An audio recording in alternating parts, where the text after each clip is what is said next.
sikubingelele sikwamukele endabeni zakusihlwa lezi indaba nizethulelwa usakhiwo ngokwasokhela bukhoma eOakland Park ekumkhulu lezi indaba alikho elishona ngena indaba zalo ake sibheke ezinohlonze kusihlwa nje. To continue the struggle that workers have always engaged in.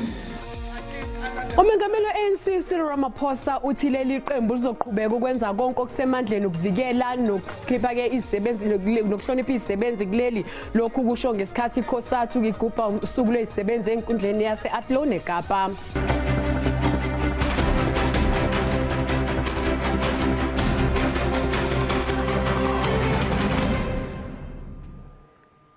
Ikhosathu itshele abebehambele umcimbi wayo okubungaza usuku lesisebenzi ukuthi iANC kuphela ezokwazi ukuvikela okuzuzwe izisebenzi kuleminyaka engamashumi-30 iningizimu Afrika yabuswa ngenqubo yentando yabantu.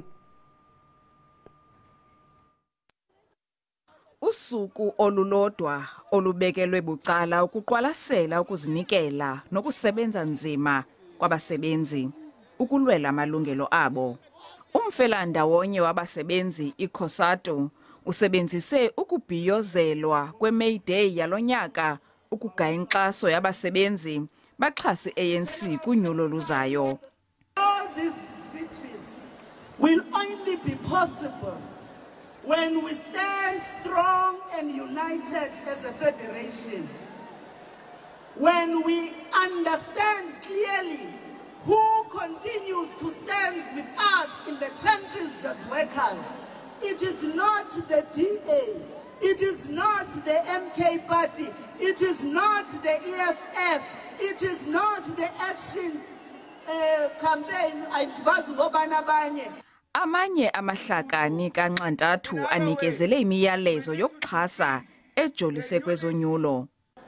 If the ANC loses this election, the setback in this country will be centennial.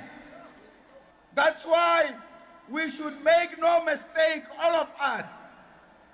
We are going all out to vote for the African National Congress through representing the people of this country and its allies, representing international community suffering under imperialism and neocolonialism.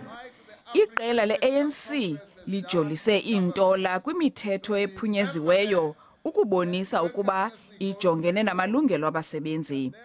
We will continue with all the strength we have to continue the struggle that workers have always engaged in, the fight for liberation, total liberation, and the fight against exploitation.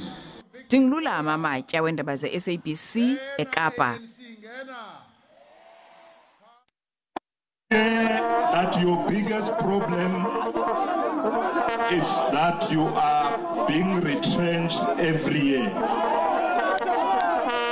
And in your view, government is allowing this section 189. Ogotu minister in your sector is not protecting you. Umcimbi okubungaza usuku lwezisebenzi obuhanjelwe iphini lingamengameli we-ANC uPaul Mashatile lube nokuphazamiseka. Izisebenzi zasezimayini zizibona zilaxaziwe yi-ANC kanye nomfelandawonye zithi azisibona isidingo sokubungaza lolu suku njengoba zibheke nokudilizwa. Now you want us to be happy. You want us to come and say we are celebrating. What is it what we are celebrating while we are being retrenched? Kudingeka ukuthi imiswe inkulumo yephini likamengameli we-ANC njengoba kunqanyulwe uciko nekuhlele ekutheni ungabikho ugesi. When you have grievances, take them to the leadership. Uma ungekho happy, yes, you can protest, but protest in the right manner. Lento enziwe today yokhatha ama-cable wethu is thuggery. Must not be allowed. Iphini likamengameli we-ANC lithi lemcimbi nemibhikisho ikhombisa intukuthelo yezisebenzi hayi ukuthi sezilahle ithemba kuhulumeni kanye nomfelandawonye. IDemocratic Alliance yethembise ngokuthi izokwakha amathuba emisebenzi angaphe kwesigidi eWestern Cape kuleminyaka emihlanu ezayo uma izophatha uhulumeni wesifundazwe emva kokhetho oluzobanjwa ngasekupheleni kwenyanga. I-DA isebenzise lolu suku lokubungaza kwezisebenzi ngokugxilisa umgomo wayo wezethembiso ukuthi izokhanda igidi zamathuba emisebenzi eWestern Cape uma izobuyela emandleni kuhulumeni wesifundazwe. Because we've got a track record. We have to keep the Western Cape DA because the Western Cape works. Dit werk hierso. En mense kry werk hierso. Umholi weqembu uJohn Steenhuisen uphinde wagcizelela isibophezelo aseke wasenza ngodaba lwemisebenzi. I'm making you a pledge here today that if you allow us to be re-elected to govern this province with an outright majority on the 29th of May, we will not rest until every single person who wants to work in the Western Cape will find work. That is our pledge to you. Uphinde wasebenzisa ithuba kulombuthano weqembu ukunyundela iANC. Well, it's Workers' Day all over the world today. It's an international holiday where we pay tribute to those who are working. I think that this holiday needs a new name in South Africa. Because of the ANC's legacy of destroying jobs, today shouldn't be called Workers' Day. In South Africa, today is Workless Day. Ngokusho kuka Steenhuisen uthi iDA onyakeni ophelile ikhande imisebenzi engaphezulu kwezinkulungwane ezintathu. uJulius Malema weqembu iFF usephakamisa ukuthi akungabi bikho isisebenzi esihola imali engaphansi kweinkulungwane eziyisi750 zamarandi. Umholi weEFF ubekhuluma eHammanskraal, eSoshanguve kanjalo naseMamelodi. iEFF ithi kumele kulungiswe indaba yokuholelwa kwezisebenzi kuleli ukuze kuzosizakala abantulayo. Umholi weEFF uJulius Malema uthi umholo kuwo wonke umuntu osebenzayo kufanele uqale ezinkulungwaneni eziyisi750 zamarandi. All of these farm workers, their rights are going to be restored, and we are going to make sure that the minimum wage increases, because we can't say our people must be paid 4,600 per month. No worker must earn less than 7,500 if you are paid the lowest amount of money. iEFF isijube unobhala jikelele wayo uMarshall Dlamini ukuthi ayokhankasa esifundazweni iKwaZulu Natal. The Ipsos says the EFF is growing everywhere else, and it will have a difficulty in KZN. So if you don't make an inroad in KZN, your growth everywhere else will be undermined by a decline in KZN. And for sure you have seen what we have done now in KZN. iEFF nayo inethemba lokuthi izogqama ekukhethweni lohulumeni bakwaZulu Natal naseGauteng. Kusenjalo iphini likamongameli weEFF uFloyd Shivambu naye ubekhankasela iqembu esifundazweni sase-Eastern Cape. Ngingusamkele Maseko wezindaba zeSABC, ngibika ngiseGoli. Umholi weIFP uVelenkosi Nhlabisa uthi ukugubha usuku lezisebenzi kuyihlazo ekubeni bengaphekwe igide enhlana abantu baseNingizimu Afrika abangasebenzi.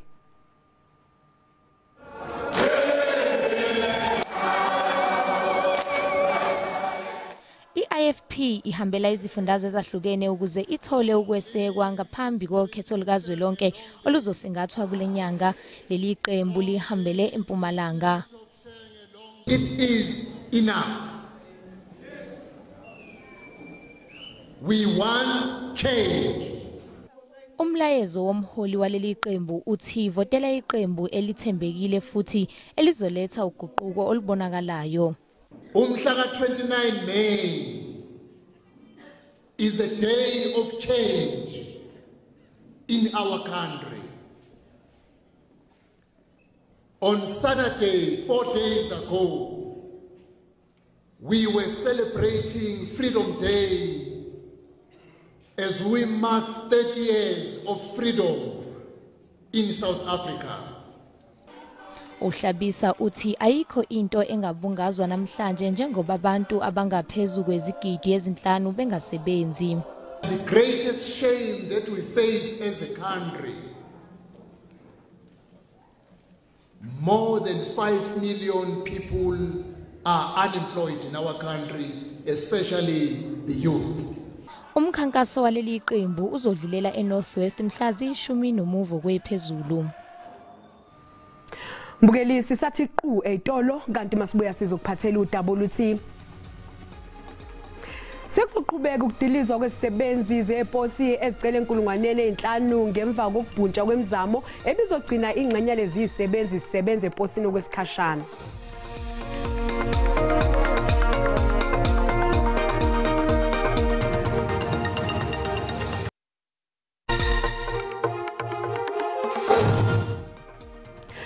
Mbukeli sikubingelele sikwamukela uma ngabe usanda kungena odabeni oluhambe phambili besibike ukuthi ikhosathu itshele bebehambele umcimbi wayo okubungaza usuku lesisebenzi ukuthi ANC kuphela ezokwazi ukuvikela okuzuzwe isisebenzi kuleminyaka engama-30 iningizimu Afrika yabuswa ngenqubo yentando yabantu. Mbukeli yasikhumbuza ukuthi lezi indaba zikhona ku YouTube na ku SABC Plus. Ngena kuzo uzicinge ngamagama athi SABC izindaba na kanjani uzozithola.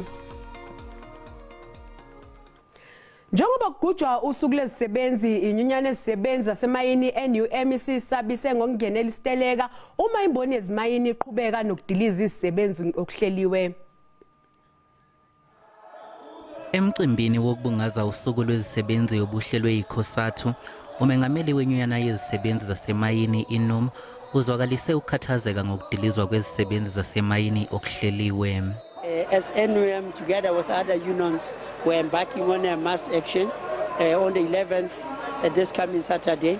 We'll be marching to Sibanye, just show them that we are not happy about what is happening. Zinye izisebenzi ebezihambele lo mcimbi zicele ukuthi kukhushulwe amaholo embonini yasemayini kanye nasezimbonini ezizimele. No, ingxaki esinayo ku-mining industries indlela esihola ngayo. Abasebenzi basemayini bahola imali encinci. Kusenjalo umfelandawonye wezinyana zezisebenzi iSAFTO wona ubungaze usuku lwezisebenzi eqonce esifundazweni Eastern Cape nalapho unxuswe khona amalungu ukuthi avotele abaholi abazoletha uguquko njengoba kubhekwe okhethweni. Don't vote for a party that does not recognize. eThekwini khona unobhala jikelele weNomsawo Ivan Jim wethule inkulumo eqavile yosuku wagcizelela ungahambisani nenani eliphansi lamaholo ezisebenzi kuleli. We want a real minimum wage that breaks the backbone of super exploitation of black and African labor in this country. Lenyunyana ithoka manje sezingxoxweni zokubonisa amalungu ayo ukuthi avotele liphi iqembu lezombusazwe. Iziphathimandla zezokuthutha eGoli zinxuse abashayeli ukuba bagweme umgwaqo Empire no Crown Interchange. Lokhu ke kuza emva kokuqubuka komlilo obuhamba ngaphansi komgwaqo M1 eduze naseBramfontein. Lo mlilo uqale ekuthatheni kokusa kwanamhlanje kanti icishamlilo beyisebenza ngamandla izama ukucima. Thola ucingo ekseni namhlanje kuseni vele safika lana ama crews wethu sinama fire engines amathathu la on site ne air truck nama firefighters wethu sibizi siqhubekela phambili nokucima lo mlilo okwamanje asingakabi mhlambe nabantu abalimele kule ngozi. Abe City Power eGoli bakholwa ukuthi kungenzeka ukuthi kunezigameko ezithinta ubugebengu kunabantu abathile bebezama ukweba amakhebula. Akukacacike namanje ukuthi ugesi uzobuya nini kule indawo ezikhahlamezekile. It's affecting two substations between Bramfontein substation and Fortsburg substation, which is in Newtown. And as I'm talking to you now, it means the areas that are supplied from those substations are currently off. This includes Bramfontein, parts of Fortsburg, CBD, especially towards Bree taxi rank, and even parts of Auckland Park. Abashayeli bayanxuswa ukuthi bazama ukusebenzisa eminye imizila. Umlilo ke oqubuke lapha kulomgwaqo ogcina uphazamisa ngisho ukuhamba kweimoto kanti ke kugcine sekubizwa nendiza enophephelo emhlane ukuze ikwazi ukuzokwelekelela. NgiuCalvin wakwaDludla endabeni zeSABC ngibika ngiseGoli. Izakhamuzi zaseJukuleni eSoshanguve enyakatho yePitoli zimanqika-nqika mayelana nokuthi zizohlinzekwa ngobuchwepheshe bokubiza usizo oluphuthumayo uma zisengozini ama-e-panic buttons. Lokhu kumenyezelwe wengamele zokuphepha komphakathi eGauteng uFaith Mazibuko ngesikhathi kusingethwe imbizo emayelana nokulwa nobugebengu kuleyo ndawo. Lapha-ke kuseJukuleni ubugebengu budla lubi kule ndawo. Umphakathi ukhala ngokuthi uhleli libhojozi ngenxa yokuduna kwezimoto, ubugebengu bamaqembu emgulukudu kanye nokuphanga. Njengoba-ke sekwethulwe lobuchwepheshe bama-e-panic buttons, kunethemba lokuthi izakhamuzi zizoluthola ngokushesha usizo uma zisengozini. Kepha-ke ezinye zinongabazane ngalolu hlelo. This imbizo is not working for us. Even this e-panic button is not going to work for us. It was there for 10,111 to report. We used it, but those people, they always come out. Crime is like our sibling. Crime. When you go to work, when you come to work, when you go to school, everyone is affected by crime. Iningi lithola amaphoyisa esiteshini sase-Redgate ngokusebenzisana nemgulukudu. We received a lot of complaints about the corruption that is happening at the station. We are here to investigate. Please supply us with full information and, if possible, with some video footage so that we can deal with those members that are corrupted. As they load them, they must know that when you press that panic button, it won't necessarily charge on you because through the Gauteng broadband network, we're also rolling out Wi-Fi spots in all the townships.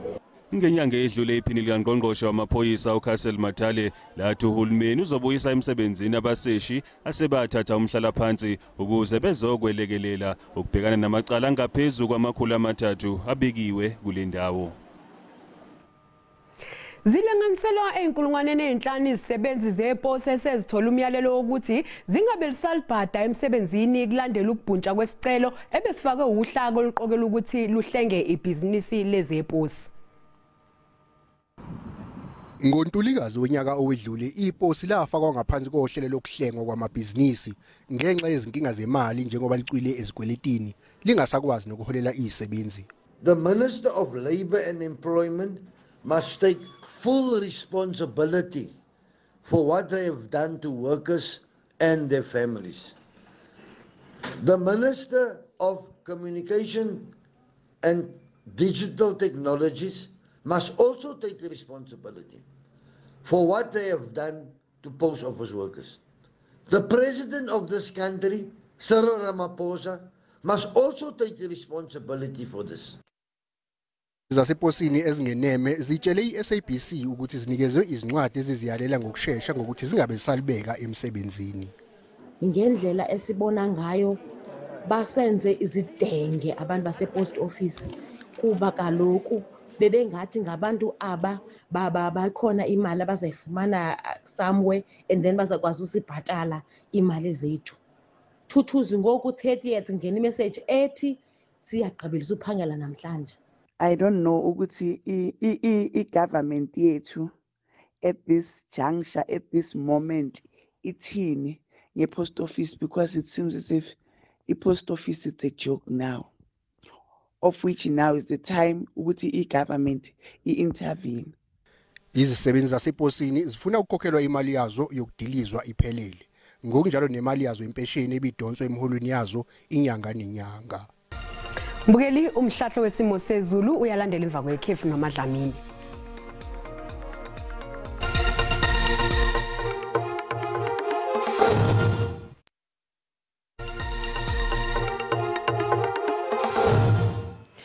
Zonke indawo ethamleni kuze emakhaya sinibikele sinamukele nanku umhlahlo wesimo sezulu wakusihlwa kanjalo nakusasa ke sibikela ke ukuthi kulindeleke imoya ezoheleza ipholile maphakathi nezwe naseyifundazweni nje esisentshonalanga yezwe kweLimpopo kanjalo nasengxeni ezisehlanzeni kanti kusukela nje esifundazweni esiseNorthwest kuhlele njalo ifundazweni elapha eMpumalanga kulindeleke nje ukuthi lithi nje qwaqwa ngamafuli futhi male ngokuhamba kwesikhathi imoya izoba namandla kakhulu ngasogwini olsempumalanga mancane kakhulu amathuba emvula elindelekile eThekwini ke nje kanjalo namaphethelo kanti ke kusasa ke sixwayiswa ke lapha ngeshisandlo elingaselibhebhethekisa imililo yequbula engxini ezisilapha ya eLimpopo ikakhulukazi engxini ezapha koPolokwane kanjalo nasePhalabora esifundazweni ese-Eastern Cape engxini nje eyiphakeme esifundazweni kulindeleke ishisandlo kulezo ngxenye kanti lilindelekile futhi leli shisandlo futhi ke engxini ezilapha ko-Uppington ukuyela kumakhelwane bethu ke eBotswana kanjalo neNamibia kulindeleke inkungu engasikhase phansi ke kusasa ekseni ogwini olusempumalanga yezwe kwahlele njalo ogwini olusentshonalanga yezwe kanti ke ake sibheke amazinga okushisa aphansi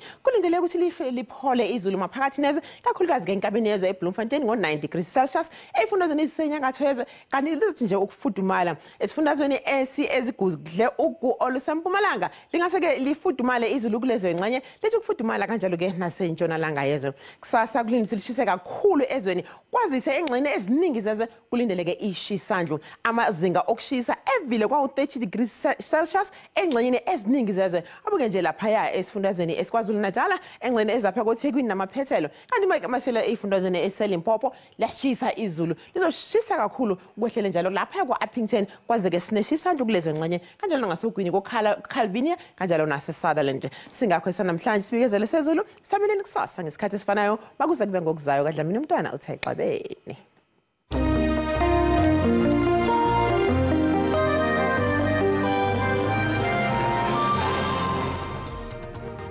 Mbukeli sizibeka lapho ke besikuphathele zona kusihlwa nje kusasa bakhona ozakwethu nezindaba zesiXhosa eyakwaSokhela lenkosazana uManzuza umshazi kaNoshada kaMaqoboza kuze kube ngokuzayo usale kahle.